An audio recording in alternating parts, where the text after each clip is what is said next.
Merci Monsieur Berland. Je pense que effectivement vous soulignez cette importance de notion d'échelle, effectivement, d'où l'on regarde les projets et du coup la façon dont ils se passent. Et j'ai envie de rajouter aussi de réussir à parler, à avoir un langage commun en fait à l'ensemble de ces marques. C'est important parce qu'on se rend compte que sous les mêmes mots, on n'entend pas les mêmes choses et que la nécessité d'effectivement de mettre tout le monde ensemble au même moment, au même endroit pour parler du sujet est vraiment fondamentale et qu'il y a effectivement cette introduction nécessaire, s'apprivoiser chacun de, effectivement, quel est ce langage. Pour peut-être illustrer et revenir à une échelle de proximité, je vais donner la parole à Anne Valbry qui va nous apporter, je pense au travers de son intervention, un éclairage de ce qui se joue sur le territoire de la communauté urbaine, peut-être pour illustrer finalement, incarner les propos de ces messieurs. Merci. D'abord, si vous permettez, avant de projeter, de donner quelques exemples, si vous permettez, j'aimerais bien réagir à ce que j'ai entendu jusqu'à maintenant. Je trouvais extrêmement intéressant.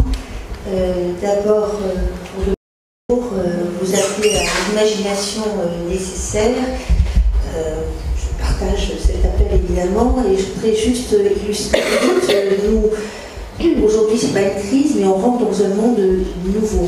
Vous dites aussi il y a une certaine inertie au changement des modes de vie, parce que c'est vrai que pour beaucoup de gens, beaucoup d'acteurs, les choses restent un peu concrètes. Alors vous avez parlé en effet des émissions de gaz à effet de serre. On voit que mondialement, l'année 2013 est l'année où malheureusement ces émissions n'ont jamais été aussi fortes. Donc il y a vraiment péril en la demeure, on en est bien conscient. Par rapport à ça, quand même, je trouve qu'il y a des évolutions. Si on parle justement des indicateurs ou des informations qui apportent une crédibilité et qui permettent aux différents acteurs et à nos concitoyens d'avoir les clés un peu des changements de comportement et qui comprennent un peu la situation. Ce qui s'est passé quand même beaucoup jusqu'à maintenant. On a eu quand même, c'était en 2007, une véritable rupture qui s'est passée avec les publications des travaux du GIEC qui ont été portés quand même pour la première fois, je dirais, médiatisés, portés un peu à la connaissance de tous, desquels les médias et les politiques se sont saisis. Bon, ça a été quand même un premier élément extrêmement important. Après, il y a eu en effet le modèle des mobilités, de l'environnement, etc. Mais ce qui reste un peu abstrait, à mon avis, c'est que jusqu'ici, quand vous parlez aux gens dans une période de crise qu'on n'a pas connue, avec l'ampleur et la durée qu'on n'a pas connue depuis la crise des années 30, enfin 29 et 30. Quand vous leur parlez de ce qui risque de se passer en se projetant à 50 ans ou à 100 ans, dans une période où, pour nos concitoyens, ce qui est important, c'est comment je garde mon emploi ou comment je vais acquérir un emploi, avec un taux de chômage qui n'a jamais été aussi important.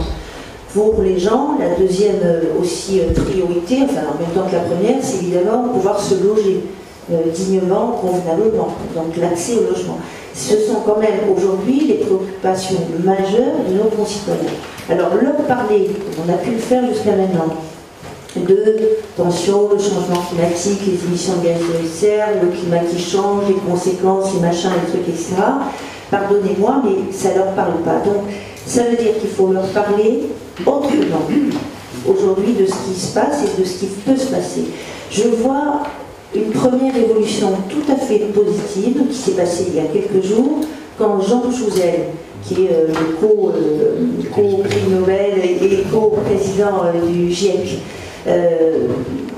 présente la semaine dernière son rapport qui, enfin, permet à la fois de territorialiser davantage l'impact que pourra avoir demain le changement climatique et son dérèglement. Et quand il arrive aussi à donner à plus court terme l'impact de ce dérèglement, c'est un énorme pas en avant. Parce que de cette façon, en faisant des projections à l'horizon 2024 enfin pour les 10 prochaines années en gros, puis à 2000, je ne sais plus combien, 50, ça donne concrètement à nos concitoyens et à l'ensemble des acteurs, voilà ce que ça peut vouloir dire nationalement, voilà ce que ça peut vouloir dire même en Aquitaine. En Aquitaine, dans notre région, on était la région qui, lors du dernier siècle, en l'espace d'un siècle, a vu la progression de température moyenne sur un siècle la plus importante. On a pris plus 1,2 degré ou 1,1 degré, je ne m'en rappelle plus, sur 100 ans. C'était la progression la plus importante avec des impacts qui sont quand même considérables. Et malheureusement, on a eu l'occasion, avec la multiplication des tempêtes, et de voir encore il y a quelques mois un retrait du trait de côte, une moyenne de 10 mètres sur la côte atlantique quand même. Voilà. Donc des effets extrêmement présents et qui vont perdurer malheureusement. Aujourd'hui, dans ces projections de Jean Jouzel, on nous dit, attention, c'est dans la région du sud-est de la France où là, les projections sont absolument dramatiques, puisqu'il va jusqu'à dire que l'écart de température pourra être de plus 5 degrés. Bon, voilà. Là, au moins, ce sont des choses concrètes qui permettent de mieux interpeller de façon plus concrète nos habitants. Ça, c'était par rapport aux discussions que vous avez eues les uns ou les autres. Je partage tout ce qui a été dit. Il faut donner de l'information crédible, de l'information en toute transparence, de l'expertise, y compris à ceux qui peuvent s'opposer à nos projets. Je suis tout à fait d'accord. Mais il faut aussi que les scientifiques, les différentes parties prenantes dans tous les domaines, et ce que vous avez exprimé, M. Vernon, est tout à fait intéressant, soient mis à disposition du grand public et de l'ensemble des parties prenantes. Sinon, on ne pourra pas avancer. Deuxième, si vous permettez, même si je m'éparpille un peu, si je ne réponds pas directement à la question, deuxième truc que je voulais mettre en avant, et d'ailleurs on a eu la semaine dernière, comment ça s'appelle, l'université, pardon, pour de la communication pour le développement durable, qui a aussi parlé beaucoup de toutes ces questions pendant 2 journées. Et là aussi, je crois qu'il y avait un consensus pour dire, aujourd'hui, dans les conditions actuelles, vu la gravité de la situation, alors là, je partage votre point de vue, je suis même encore plus pessimiste, je ne le dirais pas, mais bon, enfin si, je le dis d'ailleurs, mais il faut pas dramatiser, c'est pas en faisant peur. Les gens, malheureusement, aujourd'hui, ils ont déjà beaucoup de motifs de peur, d'inquiétude, et malheureusement, ils sont trop pessimistes. Donc, pour sortir de cette spirale infernale, si je peux dire, il faut leur donner envie. D'abord, sur un plan plus, je dirais, politique, plus général, il faut leur redonner une vision, parce qu'aujourd'hui, on est vraiment, on n'a plus de vision, on n'a plus rien. Bon. Donc, pour leur redonner espoir, redonner confiance, il faut avoir une vision, que je considère que nous n'avons plus aujourd'hui dans notre pays. Et par contre, il faut aussi leur donner envie de ce passage à l'acte, de changer leur comportement, de leur montrer que c'est possible et de les accompagner. Ça me paraît absolument fondamental. Alors après, pardon, j'essaie de revenir à la question. Sur un plan plus local, effectivement, d'abord je dirais sur un plan politique au sens noble du terme, après ces élections municipales, nous avons une des premières choses, l'un des 5 piliers de l'engagement qu'on a pris dans ce qu'on appelle le contrat de, je ne sais plus comment on l'appelle d'ailleurs, excusez-moi, l'accord de coopération communautaire, excusez-moi, qui a été signé le 18 avril dernier, avec toutes les parties, les différentes sensibilités politiques qui sont réunies dans la gouvernance de notre communauté urbaine de Bordeaux. Il a été bien acté comme un élément fondamental de cette politique à mener ensemble, que justement la gouvernance participative, la consultation des parties prenantes serait vraiment au cœur de la politique de la communauté urbaine de Bordeaux, et pas seulement, et là je vous rejoins aussi, pas seulement sur la problématique environnementale. Alors bien sûr que la communauté urbaine de Bordeaux, ça aussi je l'ai dit, c'est important dans le débat. Aujourd'hui, de par l'application de la loi MAPTAM, sur l'affirmation des métropoles, etc., du 27 janvier dernier, il est vrai que la communauté urbaine de Bordeaux, appelée à devenir demain, au 1er janvier, métropole, au sens métropole de droit commun, au sens de la loi, prend, vous savez, des compétences extrêmement importantes qui lui sont déléguées de par la loi, et notamment sur tout ce qui est levier gouvernance et levier de la transition énergétique. Donc c'est absolument important pour aujourd'hui notre communauté urbaine de Bordeaux, demain future métropole, d'être vraiment dans ce que nous essayons de faire et dont on va discuter aujourd'hui, c'est-à-dire de trouver les leviers qui vont nous permettre, ensemble, en mobilisant tous les acteurs, d'aller encore plus de l'avant. Vous avez eu l'amabilité, monsieur, de mettre en avant et de dire, c'est vrai, à Bordeaux, la communauté, la ville de Bordeaux, il y a des opérations assez remarquables. Je ne vais pas les souligner, beaucoup d'acteurs ici sont présents dans la salle et vont avoir l'occasion de mettre l'accent aujourd'hui, mais il y a quand même des exemples effectivement qu'il faut continuer et accélérer. Alors à l'échelle de la CUP, de l'institution, si vous voulez, c'est vrai qu'il y a plein d'exemples. Alors bien sûr, il y a eu l'élaboration de notre agenda 21, qui arrive à terme d'ailleurs dans son plan d'action fin 2014, l'élaboration de notre plan climat-énergie. Donc là, je ne vais pas rentrer dans le détail, mais toutes ces pratiques de sollicitation, de mobilisation, de partage de l'information, de co-construction ont été mises en œuvre. Je me tourne vers Madame Prouvès pour l'Adréal, parce qu'il est vrai qu'on travaille très bien aussi avec les services de l'État, et il est vrai aussi que ce qui a été préconisé sur un plan national dans la gouvernance s'agissant de la politique, enfin des agendas 21 pour faire court du plan climat, ont été mises en œuvre ici, et que nos démarches d'ailleurs ont été saluées et labellisées sur ce plan. Voilà, il y a eu plein d'autres exemples qui débordent un peu, par exemple le Grenelle des mobilités qui a été mis en œuvre ici localement et qui aujourd'hui commence à déboucher sur 17 chantiers où là aussi il y a une forme de mobilisation et de construction de tous ces 17 chantiers avec l'ensemble des acteurs, sans oublier d'ailleurs le monde économique. On oublie parfois un peu.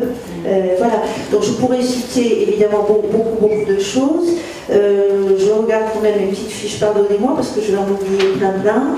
La nouvelle politique de l'eau, la gestion des déchets, bien sûr. Un autre exemple, puisque c'est une opération qui nous occupe beaucoup en ce moment, c'est la préparation des assises nationales de l'énergie. Vous savez que nous avons, en lien avec, à l'époque, Michel Delebarre à Dunkerque et avec Michel Desnos à l'époque à Grenoble, acté une collaboration qui permet d'avoir un autre point d'ancrage de cette manifestation qui est essentielle, pour faire avancer les choses et faire des préconisations. Donc celle-ci va avoir lieu pour la première fois donc, à Bordeaux du 27 au 29 janvier. Et pour l'élaboration de cette manifestation et sa co-organisation avec la communauté urbaine de Dunkerque, celle de Grenoble et la nôtre, on a mis en place, bien entendu, tout un processus qui permet de mobiliser l'ensemble des partenaires et des acteurs, tant nationaux que, évidemment, locaux. Et il y a évidemment aussi un appel à contribution nationale auprès de l'ensemble des acteurs. Donc on est de plus en plus, je dirais, au travers de quelques petits exemples que j'ai pu donner, où je pourrais en donner sans être trop longue, un ou deux, par exemple, à l'échelle de la ville de Bordeaux, mais qui a vocation à s'élargir à l'ensemble de la métropole, évidemment. C'est la mise en place d'un club des entreprises qui sont signataires de la charte climat-énergie de la ville de Bordeaux.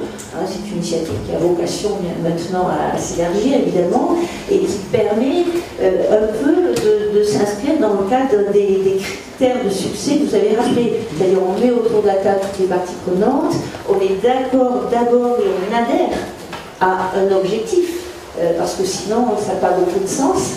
On partage les grands axes de l'orientation d'une politique au sens noble du terme, et ensuite on fait du benchmark, on fait des projets à géométrie variable, on essaie collectivement sur des projets concrets de faire avancer les choses. Voilà. Je ne veux pas être trop long, je ne sais pas si j'ai répondu, Karine, véritablement à la question. Très bien. Non, mais je pense qu'effectivement, le sujet est extrêmement vaste, la façon de le lire, de l'aborder l'est beaucoup aussi. Je pense que ce que vous soulignez dans la fin de vos propos, c'est de l'importance d'être vigilant sur la mise en place d'indicateurs aussi de pertinents et qui parlent de tout ce que l'on peut mettre en œuvre, parce qu'il y a un moment donné, c'est quand même la mesure qui dit qu'on est dans la bonne direction ou pas, et qu'on mesure, alors peut-être pour reboucler avec vos propos d'introduction, l'effet effectif sur et l'impact que peuvent avoir les décisions qui sont prises dans la forme la plus collégiale possible. Et c'est l'objet, vous l'avez bien compris, de cette journée. Alors, je pense que vous allez avoir tout au long de la journée l'occasion de discussion.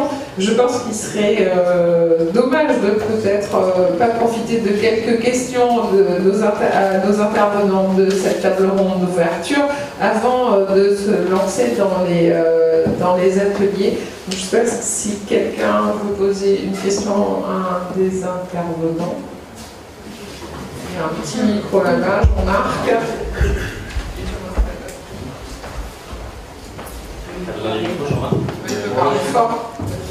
Bonjour à tous, Jean-Marc Nancy, moi je suis vice-président environnement du C2D. Les travaux qu'on avait faits, des échanges avec Jean-Louis Bourg à différents moments, également pour les démocraties écologiques, on a eu l'occasion d'en parler. Et c'est vrai que je suis un peu exaspéré toujours par ces débats parce que je trouve que depuis 40 ans, vous l'avez dit, Monsieur Bourg, on concerte à toutes les échelles, internationales, nationales, territoriales, locales, inter-organisations. Donc on parle et on sait très très bien, on connaît très très bien les solutions. Les solutions, elles sont partagées par beaucoup, elles sont bien comprises par les citoyens en règle générale, et on est maintenant malheureusement confronté, je dirais, à un lobbying des intérêts privés et puis à un égoïsme individuel.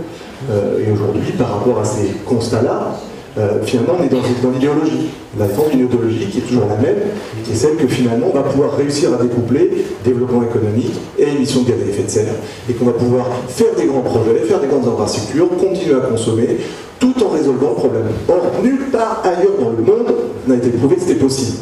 Et ça, c'est un fait, c'est objectif, c'est factuel, quoi. On le sait, on l'a dit, on l'a écrit, on l'a vu, on l'a débattu, on est tous d'accord. Voilà, qu'est-ce qu'on fait? Eh bien, on continue à prôner la croissance à tout va et à faire des grands projets d'infrastructure qui annulent de facto toutes les bonnes initiatives micro-locales que citait Anne, qui sont évidemment très positives et sur lesquelles il faut capitaliser, mais qu'un grand projet d'infrastructure, qui lui va générer énormément de dégâts, va totalement, finalement, annuler. Et on est toujours là-dedans, on en a plein d'exemples, malgré les bons exemples positifs aussi sur la Cube, on en a d'autres qui sont, je parle du Grand Stade évidemment, mais il y en a d'autres qui les annulent. Évidemment, il n'y a pas un panneau solaire sur cet équipement, bon voilà. Donc il y a un discours, il y a un constat, on le partage, mais on est vraiment dans l'hypocrisie. Et maintenant, il faut enclencher le partage, il faut du courage politique, mais ce courage politique, il n'est pas présent. Moi, je crois qu'une fois qu'on a dit ça, c'est bon, quoi.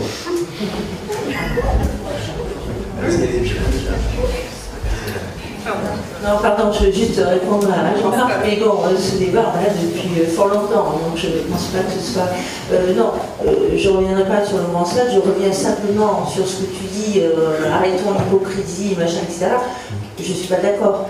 Aujourd'hui, je crois qu'il y a un consensus, en tout cas nous l'avons ici, pour dire il est temps de passer à l'action, il est temps d'aller beaucoup plus loin, et c'est ce qu'on essaye de faire ici localement, et bien entendu qu'on partage cette idée de dire, alors je sais que tous les deux on n'est pas exactement d'accord, moi je ne propose pas par exemple la décroissance, je pense qu'on doit effectivement, et vous l'avez dit monsieur, on rentre aujourd'hui dans un nouveau monde, donc il s'agit effectivement de penser et d'agir différemment avec un mode de consommation qui soit complètement différent, un mode de production qui soit différent, une façon de se loger qui soit différente, une façon de se déplacer.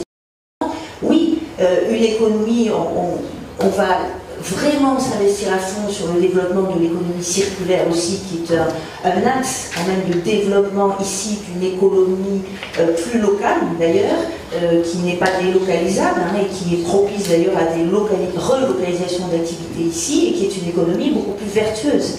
Mais voilà, je pense qu'on partage, donc il ne faut pas dire que les politiques, à mon avis, sont hypocrites. On est vraiment non, la société est hypocrite, dans son ensemble, c'est pas que vous. Oui, bon d'accord. On est vraiment dans, et Jean-Marc Nancy le sait bien, on est vraiment sur cette voie-là et sur ce désir et cette volonté forte.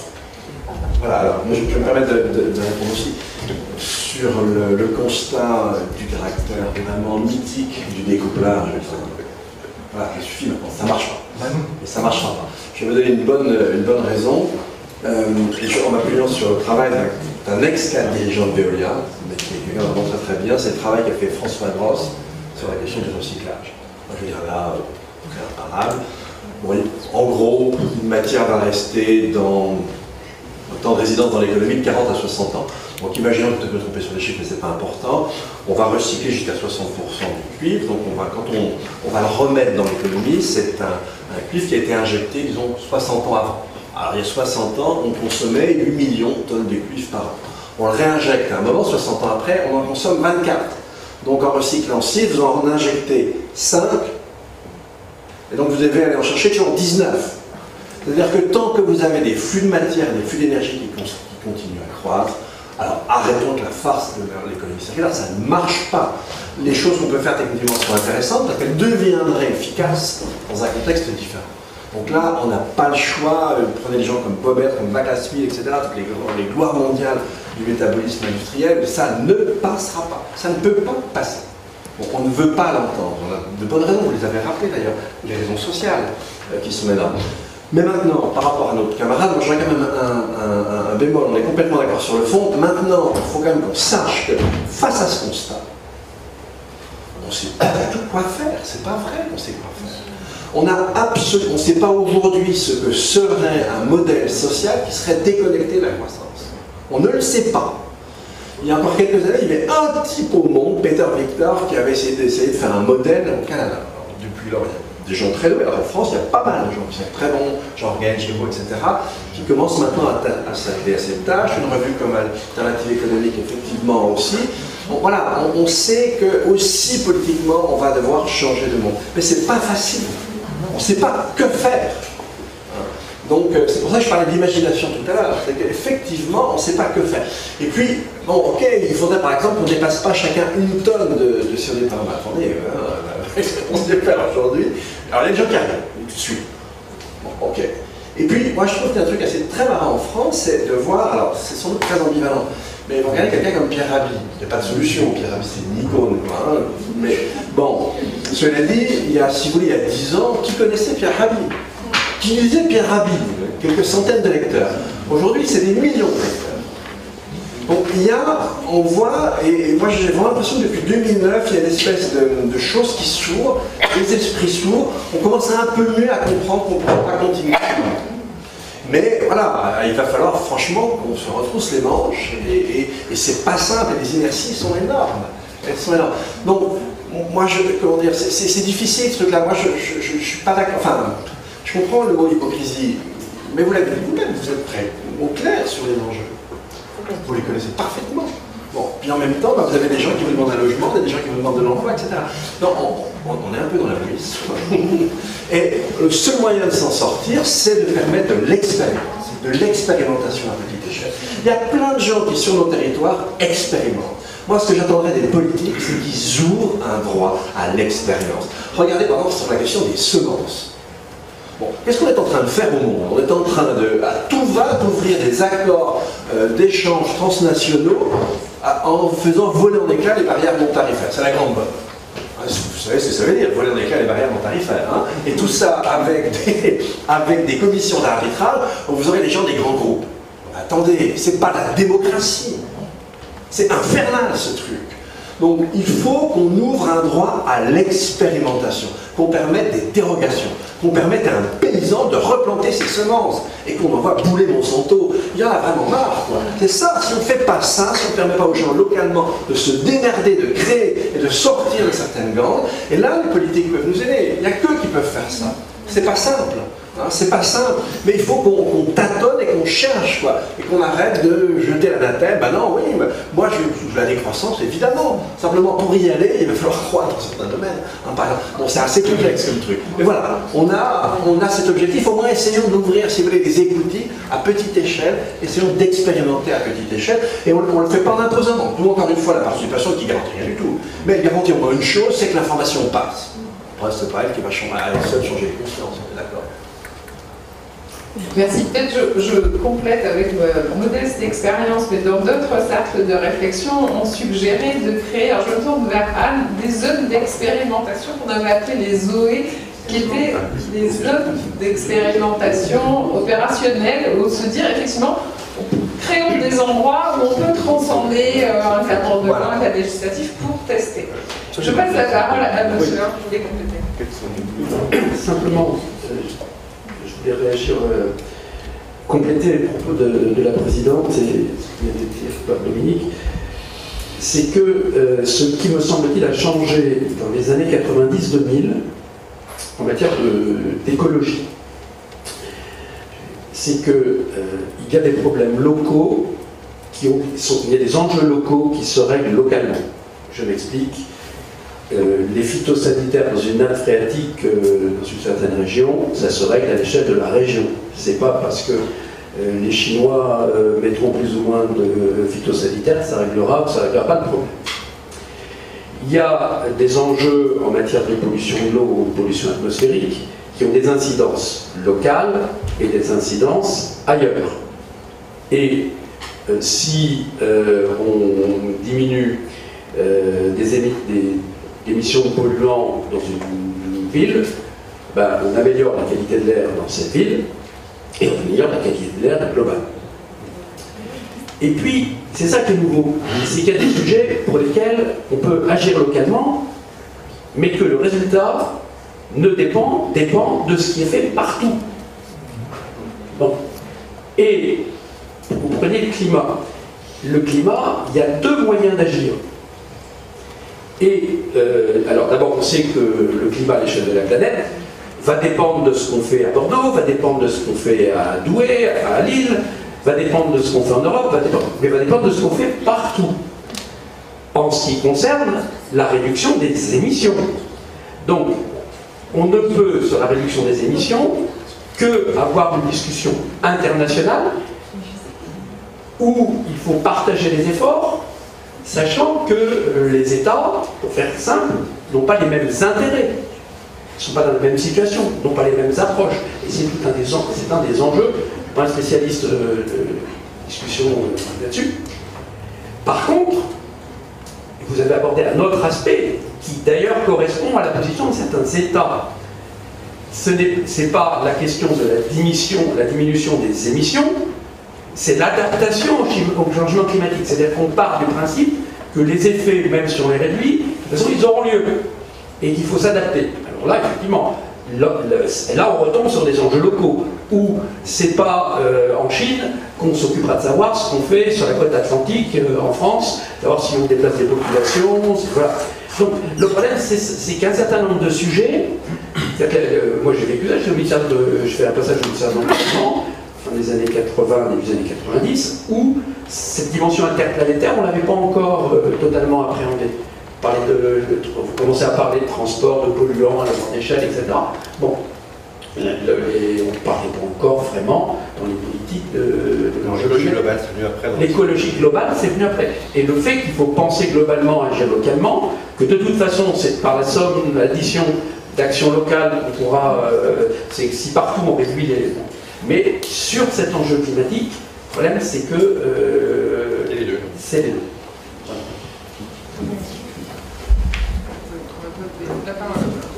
Juste deux ou trois petites choses pour réagir. D'abord, effectivement, dans notre pays, je suis interrogatif parce qu'actuellement, sur l'IVD, il y a 400 000 normes. 400 000 normes en France.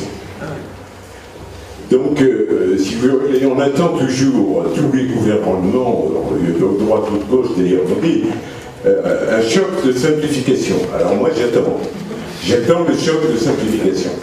Et je ne vois pas arriver quand même.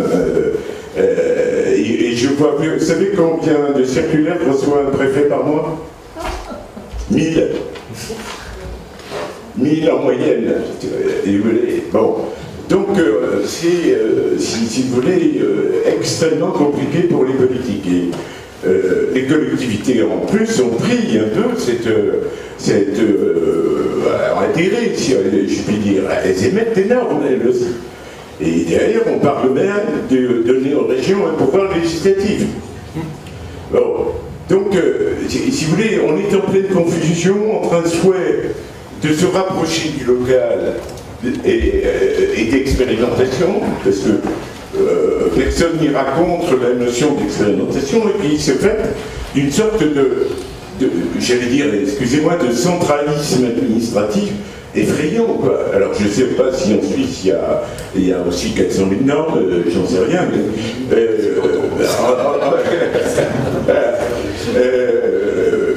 bon, ça c'est une chose qui me paraît un élément, en tout cas factuel, qu'il faut prendre en compte. La deuxième chose que je voudrais dire, dans le propos des intervenants, ça m'a frappé, parce que le mot, ou plutôt l'expression débat public, n'a pas été prononcé. Or, il y a 10 ans, on ne parlait que du débat public. Alors, je ne voudrais pas... il n'y a pas de représentant de la CNDP ici aujourd'hui, donc je ne vais pas en parler. Mais ce que je pense, par contre, profondément, c'est qu'effectivement... Excusez-moi, c'est qu'il n'y a pas de débat public sans concertation et gouvernance participative entre les parties prenantes préalablement. J'allais dire, le débat public, comme on le conçoit, ou une sorte de démocratie directe, spontanée, ça ne peut pas exister. À mon sens, ça a toujours échoué. Et c'est plus de la manipulation que de la vraie concertation. Et là-dessus, ça me frappe, cette évolution du langage, si vous voulez, depuis 10 ans, parce que quand on a commencé à se préoccuper, bon, on a été témoin, lui aussi, on parle essentiellement du débat public. Voilà. Les deux petites réflexions que je voulais faire. Si vous permettez, je voulais aussi réagir. D'abord sur ce que vous avez dit sur la nécessité pour les territoires d'avoir le droit d'expérimentation. Je partage évidemment ce point de vue, hein, et d'ailleurs en pratique ici, nous essayons de le faire. Mais je rejoins aussi ce que vous avez dit, j'ai encore des exemples pas plus tard qu'hier. On a un certain nombre de projets où, pour avoir ce droit à l'expérimentation, donc on va consulter évidemment nos services juridiques, est-ce qu'on a le droit de faire ça compte tenu de cette complexité dans la réglementation, dans ces normes, etc. Et souvent, la réponse c'est non. C'est non, parce qu'on va toujours trouver quelque chose qui va nous dire non, ça c'est pas possible, oh là là, ou alors principe de précaution, oh là là, voilà. Oui, voilà. Donc c'est vrai qu'on se bat ici localement pour avoir ce droit renforcé du droit à l'expérimentation, de mener des opérations pilotes, et si ça marche, d'essayer de pouvoir voir dans quel cas ça s'inscrit pour une diffusion, une généralisation, etc. Donc ça, je vous rejoins totalement. Et deuxième chose que je voulais ajouter, là, on n'a pas beaucoup parlé, enfin, vous l'avez dit en introduction, on est quand même à la veille, enfin, fin 2015, de la COP21, donc la conférence des parties, les 195 parties, 187 si on rajoute l'Union européenne en tant que telle, qui va se réunir à Paris, donc cette grande conférence sur le climat, qui va être un moment extrêmement important, dont nous espérons qu'elle va aboutir à un accord qui préfigurera justement l'après-accord de Kyoto, donc à partir de 2020 ou 2021, je parle de 2021. Voilà. Par rapport à ce que vous avez dit, du local, global, machin, etc., nous, ce qu'on dit, enfin, ce que je pense et ce que nous pensons, c'est que c'est à la fois penser et agir tant localement que globalement. Parce que comme vous l'avez souligné, il peut se passer sur les territoires plein de choses extrêmement innovantes qui sont expérimentées, alors que ce n'est pas le cas par ailleurs. Et donc il faut faire remonter ça. Et nous avions déjà essayé lors du sommet de Copenhague, la COP, je ne sais pas où on en était, à quel numéro on en était, c'est en 2009 en tout cas, on avait déjà été dans ce sens-là, et c'était la première fois où les partis avaient intégré de façon plus officielle l'expression qui remontait des collectivités, des maires, etc., etc. Et là, il y a un processus qu'on appelle, comment ça s'appelle, je sais plus comment ça s'appelle, l'agenda positif, voilà. L'agenda positif qui va consister à donner plus de parole et la capacité à ce que les collectivités territoriales, les acteurs locaux s'expriment davantage dans le cadre de la préparation et dans le cadre de la tenue de la COP21. Et ça me semble une très très bonne chose pour essayer d'avancer parce que, en conclusion de ce que je voulais dire, et on l'avait déjà démontré à Copenhague, pardon, 70% des décisions qui résultent de décisions internationales européennes, parce qu'on n'a pas beaucoup parlé de l'Europe, mais là aussi il se passe beaucoup de choses quand même, ou nationales, elles sont mises en œuvre par les collectivités sur le terrain. Donc c'est absolument essentiel qu'on soit partie prenante aussi dans ces débats. Juste. Alors, c'est pas parce que. Enfin, nous partageons tellement, Madame, votre sentiment que donc, un des 3 tables rondes de la prochaine conférence environnementale porte justement sur l'implication des collectivités, le rôle des collectivités de la société civile dans la préparation de la COP21 et dans la mise en œuvre des mesures. Donc ce sera un des 3 rendez-vous mi-novembre pour la préparation. Donc votre message a été déjà entendu.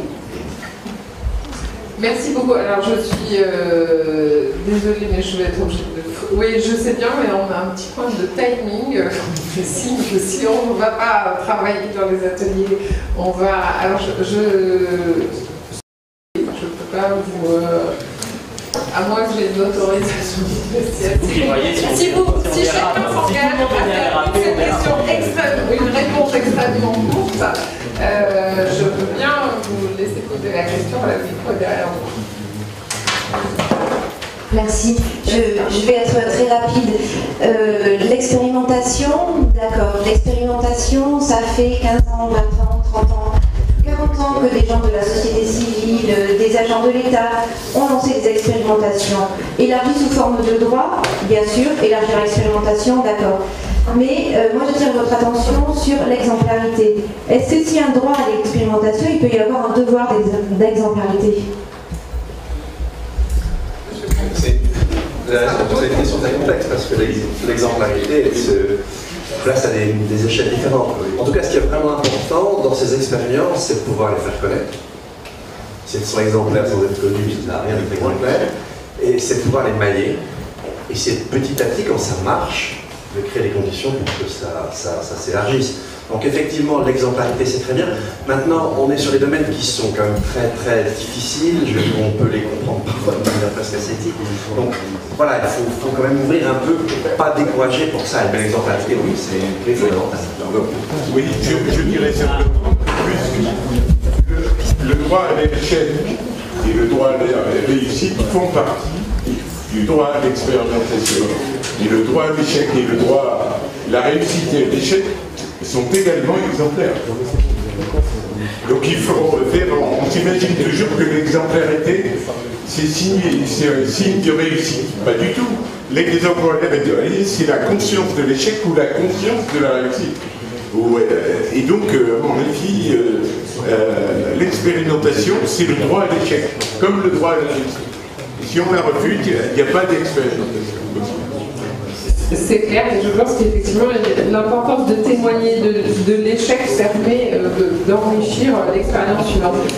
On va s'arrêter là. Valérie qui a dû nous quitter pour d'autres impératifs. Je vais passer la parole à monsieur... Oui, bonjour, Luc Picot, directeur de Décider Ensemble. Moi, je retiens à remercier tous les intervenants de cette première session de table ronde. Je vous précise que c'est donc on va rentrer en atelier où il va falloir, je ne veux pas vous faire peur, produire, entre guillemets, échanger. Donc si vous n'avez pas pu échanger tout de suite lors de cette première table ronde, ne vous en faites pas, il y a tout ce temps des ateliers qui vont arriver. Moi je tiens juste à vous rappeler très simplement le questionnement qu'on a à décider ensemble avec la Fondation Nicolas Hulot, et c'est le pourquoi de ce forum. On souhaite que collectivement, pour représenter les associations, les entreprises, les collectivités locales, des citoyens et experts, on souhaite que vous preniez un temps dans des petits groupes pour échanger sur c'est quoi votre horizon, c'est quoi votre idée du travail collectif sur le développement durable au sens le plus large possible. Donc n'hésitez pas à faire exploser un peu les cadres, vos idées. Notre question elle est sur générale la gouvernance, mais c'est pas la gouvernance que des institutions, ça peut être simplement des méthodes, des procédures, des outils, des alertes. N'hésitez pas à réfléchir à tout ce qui vous semble être important pour l'agglomération bordelaise, comment l'agglomération bordelaise peut-elle collectivement, c'est-à-dire en mixant ces différents acteurs, progresser sur la voie de la transition écologique et du développement durable. Donc je laisse à Clément le soin de vous présenter la méthodologie qu'il va retenir de ces ateliers, de vous la présenter avant de migrer justement sur ces ateliers. Clément, notre animateur. Messieurs, dames, bonjour. Alors, on avait prévu un enchaînement. En fait, normalement, il y avait feu d'artifice, Jean-Michel Jarret. On m'a dit que ça se faisait à la mairie de Bordeaux, mais pas à la Cube. J'ai pas trop compris pourquoi. Alors, c'est une question très complexe à laquelle on fait tous face aujourd'hui. Et face à cette question complexe, on sait très bien qu'une participation où on dit tout le monde prendra la même parole en même temps, c'est pas possible. La participation, c'est quelque chose qui se construit, qui ne s'impose pas, et on a essayé d'avoir une méthode adaptée pour laisser une place à chacun aujourd'hui. Et c'est pour ça, en fait, qu'on va aller progressivement, petit à petit, vers une problématisation de plus en plus précise de la question qui nous réunit aujourd'hui. Alors, il y aura un premier temps d'atelier qui va commencer dans le bâtiment de la Cube. On va vous y mener juste après mon introduction, à 10h30. On se retrouve ici pour déjeuner. Ensuite, enfin 10h30, pardon. 11h, voilà. Je travaillais avant à la Commission européenne, on appelait ça le French time. Voilà. Toujours un quart d'heure, 20 minutes, une demi-heure de décalage. Donc le cocktail déjeunatoire qui va être ici de nouveau. Et on repartira dans les ateliers, dans le bâtiment dans lequel on va se réunir tout à l'heure. Et on projette de finir la journée à 16h.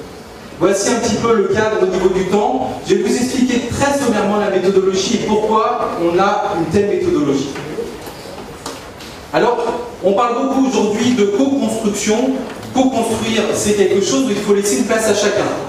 Et dans la méthode, vous verrez, il y a différents temps, où il y aura dans un premier temps un temps individuel de réflexion, un deuxième temps, un temps avec un petit collectif de réflexion, et un troisième temps où on sera encore plus large. Nous, ce qui est important, c'est pas seulement de laisser une place pour chacun à s'exprimer, c'est aussi respecter les différentes manières de s'exprimer. Et ici, dans cette pièce, il y a plein de cerveaux qui sont foutus complètement différemment. Et je peux vous donner un exemple, et ça s'appuie sur un psychosociologue qui s'appelle M. Bonneau et qui a créé cette méthode, ce qu'on appelle les 6 chapeaux. Il dit voilà, il y a des esprits qui sont beaucoup plus critiques, d'autres qui sont beaucoup plus utopiques, il y a des esprits très opérationnels, et quand on réunit en fait ces esprits, ces différents esprits autour d'une salle, dans une réunion, et vous le savez, ça vous arrive souvent, parfois en fait on se bride les uns les autres. Un cerveau utopique peut apporter beaucoup dans une réunion, mais très rapidement, le cerveau critique va réagir par rapport au cerveau utopique, et ensuite, le cerveau pragmatique va essayer de réguler les choses, mais bref, vous comprenez cette frustration qui peut sortir d'une réunion quand on n'organise pas les temps d'expression. Et la place de l'utopique, comme la place du critique, comme la place du pragmatique, elle est très importante pour construire un projet. Et c'est vraiment l'idée de ce matin, c'est dissocier les temps, où on va laisser un temps à l'utopie, on va laisser un temps à la critique, on va laisser un temps au factuel, et on va laisser un temps au pragmatique pour améliorer les choses. Et on veut vraiment dissocier les temps pour ensuite vous permettre de construire une forme de carte mentale, et on circulera dans les groupes pour vous accompagner dans ce travail. Donc pour nous, c'est très important de laisser des places à différentes manières de s'exprimer, aux différents cerveaux. Et puis, il y a différentes étapes qui nous importent. On ne peut pas non plus griller les étapes. C'est aujourd'hui, ça serait bien déjà d'être d'accord qu'on n'est pas d'accord sur des sujets. Ce que je veux dire par là, c'est que l'objectif n'est pas le consensus. On ne se connaît pas, on ne se connaît pas tous, on a sûrement des intérêts partagés, mais aussi on a des intérêts qui ne sont pas les mêmes. Et il y a des chercheurs que vous connaissez sûrement qui ont travaillé sur ce qu'on appelle la sociologie de la traduction, Canon Latour. Ils ont produit une forme de cadre méthodologique à partir d'un principe très simple. Toute forme de changement ou d'innovation n'est pertinent pas du tout par rapport à l'intérêt de l'idée, mais par la capacité d'un groupe de s'accaparer cette idée et de relayer cette idée. Et vraiment, ils insistent sur des étapes vraiment nécessaires pour digérer collectivement une problématique avant d'avancer et de soulever des réponses. Et ça sera un petit peu l'objet de cette journée, c'est un moment d'identifier les points de convergence, là où on est d'accord, mais aussi d'assumer complètement les points de divergence. Et c'est la condition de la co-construction. Si tout de suite on veut être d'accord sur tout, alors là, on va tomber dans des lieux communs, on va tomber dans des choses qui ne nous feront plus avancer. Les points de désaccord, ils sont à partager et ils sont à soulever. Donc la question du consensus, ce n'est pas l'objectif. Vous avez aussi bien sûr le droit de ne pas avoir d'idée, de ne pas avoir de réponse. Je pense que les questionnements partagés, ils ont aussi leur place. Et puis la dernière chose, c'est que l'expertise, c'est quelque chose aussi de circulaire et que la parole des experts sur des sujets confrontés à des citoyens, alors on pourrait dire lambda, et j'en fais vraiment partie, ou des non-experts, elle est très très importante. Autrement, on tourne entre experts et à un moment c'est vase clos et les solutions ne se trouvent pas. Il faut qu'elles soient revisitées collectivement. Donc c'est vraiment le principe de la méthode qu'on met en place et du parcours qu'on va faire ensemble aujourd'hui. C'est un parcours très impliquant. Au niveau du timing, parfois ça sera sûrement un peu serré. On sera derrière vous. Le résultat, ça sera sûrement imparfait, mais au moins on aura vraiment pensé cette démarche de co-construction, on l'aura assumée jusqu'au bout. Autre point aussi, alors je vous ai parlé vraiment des bases théoriques, la sociologie de la traduction, Canon Latour, et la base méthodologique, c'est l'exercice des chapeaux. Sur les règles, le plus simple, je pense, compte tenu du timing, c'est qu'on vous amène dans les groupes. Vous allez voir qu'il y a des panneaux à la sortie où on va vous dire dans quel groupe vous êtes. Alors moi je voulais avoir le groupe des castors, des mouettes, je faisais des colos. Mais on a 1, 2, 3, 4, 5, 6 finalement. Et vous aurez toute l'explication sur une grande feuille de cette méthode des chapeaux. N'hésitez pas à venir vers nous si vous avez des questions, mais vous allez commencer par un temps individuel, où vous allez produire sur des cartons vos différentes idées, et un deuxième temps, vous allez pouvoir poser par terre ou sur une table, n'importe où, organiser toutes vos idées collectivement, et en produire une carte mentale en fin de matinée, c'est vraiment l'objectif. Alors, les groupes, c'est des groupes plutôt de 5 personnes, et la problématique, et c'est vraiment ça qui nous réunit, c'est la question de la gouvernance écologique territoriale dans l'agglomération bordelaise. Comment fait-on pour travailler ensemble sur cette question de l'écologie? Et vous aurez à dissocier différents points. Par exemple, à un moment, on va vous demander de pointer juste des faits. Alors les faits, par exemple, c'est il existe un conseil de développement durable. Ça, c'est un fait, c'est quelque chose d'indéniable. On va commencer par lister tous les faits, tout l'existant sur la question de la gouvernance territoriale en matière d'écologie. La deuxième chose, c'est avoir des critiques. Alors, vu qu'on savait qu'il n'y avait qu'un seul syndicat qui s'était inscrit sur les listes, on leur a tapé dessus, mais vraiment, n'y voyez aucun jugement. Et puis, c'est vraiment pour prendre un exemple. On ne veut pas vous inviter à forcément donner cette réponse, mais peu d'engagement des syndicats. Voilà, peut-être sur cette question, voilà, vous êtes critique, vous dites, si se mobilise plus, ça va permettre d'accélérer un cercle vertueux. Des propositions opérationnelles très concrètes, par exemple, organiser un événement collaboratif annuel, une forme d'assise. Voilà, on rediscute de ces questions avec les différents collèges. Ça pourrait être une proposition. Et puis en utopie un peu radicale, lâchez-vous, faites-vous plaisir. Imaginez ce que vous n'avez pas encore peut-être imaginé. Par exemple, vous dites, les conseils de quartier maintenant ne devraient discuter que sur la question de l'écologie. Voilà, c'est radical, c'est peut-être pas du tout réaliste, mais parfois ces questions, ces pas de côté, nous invitent à revisiter une problématique d'une autre manière et peuvent nous inspirer. Est-ce que jusqu'ici c'est clair? Ça vous va? Écoutez, merci beaucoup, Mikado. Alors, l'étape numéro 2, et je vais finir là, ça sera vraiment, une fois que vous aurez posé tous ces papiers et que vous les aurez organisés en discutant entre vous, on vous demandera de produire une carte mentale. Quand je travaille à New York, on dit mind map. Et en fait, sur cette carte mentale, vous pourrez avoir une représentation synthétique de la problématique qui nous réunit aujourd'hui, savoir comment travailler ensemble dans l'agglomération bordelaise sur les questions d'écologie. Merci beaucoup pour votre attention. On va sortir, vous verrez dans quel groupe vous êtes, et ensuite on va aller tous ensemble au bâtiment. Effectivement, vous charbonnez pour aller jusque...